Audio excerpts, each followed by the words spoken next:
আসসালামু আলাইকুম প্রিয় শিক্ষার্থীরা, কেমন আছেন সবাই? আশা করি সবাই অনেক ফুরফুরে মেজাজে আছেন। তো আজকের ভিডিওটা আপনাদের ওয়েটিং লিস্ট আসলে ঈদের পর দেবে কিনা এটা নিয়ে আসলে অনেকেই মেসেজ করতেছেন, বা ঈদের কতদিন পর দিতে পারে।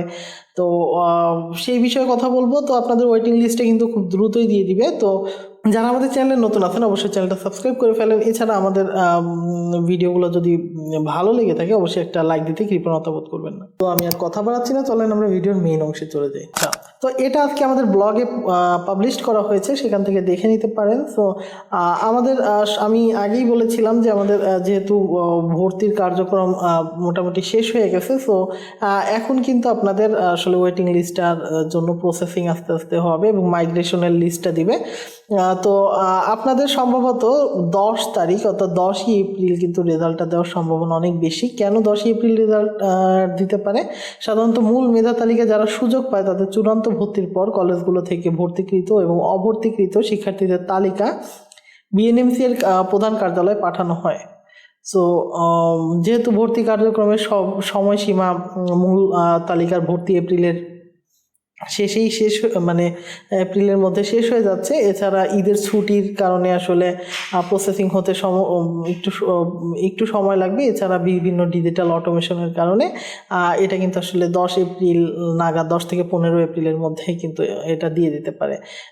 এছাড়া আমরা যদি কাটমার্ক হিসাব করি, আমাদের যদি আমরা গত বছরের বিবেচনায় করি, এবছর আসলে যে আপনাদের কলেজ ভিত্তিক যে কাটমার্কগুলো ছিল এটা একটু দেখে নেবেন। কলেজ ভিত্তিক যে কাটমার্ক ছিল আপনাদের চয়েসের প্রথম 5টা 6টা বা 7টা এভাবে আপনারা একটু চয়েস দেখে নেবেন এবং সেখানে দেখবেন যে আপনাদের যে কাটমার্ক মানে যেটা আছে সেখান থেকে 0.5 থেকে 1.5 নম্বর পর্যন্ত আসলে বিএসসিতে একটু ড্রপ হতে পারে এই কাটমার্কটা।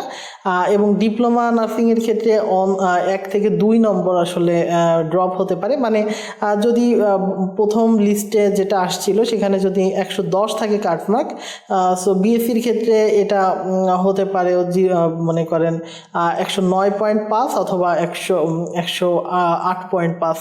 আর ডিপ্লোমার ক্ষেত্রে যদি ওরকম 110 থাকে তো সেখান থেকে সেটা হতে পারে 109 অথবা 108।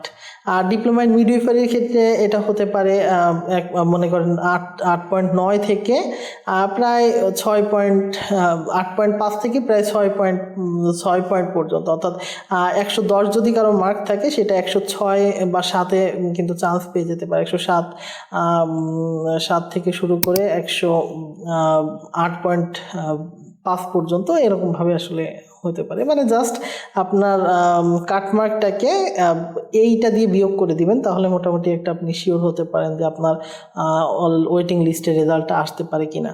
সো আসলে যদি এটা দেয় তো আমরা কিন্তু আমাদের ওয়েবসাইটে সবার আগে জানাবো। সো আমাদেরকে ফলো করেন, আমাদের পেজে থেকে দেখে থাকলে পেজে একটা ফলো দিয়ে দিন। আমাদের চ্যানেল থেকে দেখে থাকলে চ্যানেলে অবশ্যই সাবস্ক্রাইব করে রাখবেন। ভিডিও ভালো লাগলে কিন্তু লাইক করতে কৃপণতা বোধ করবেন না।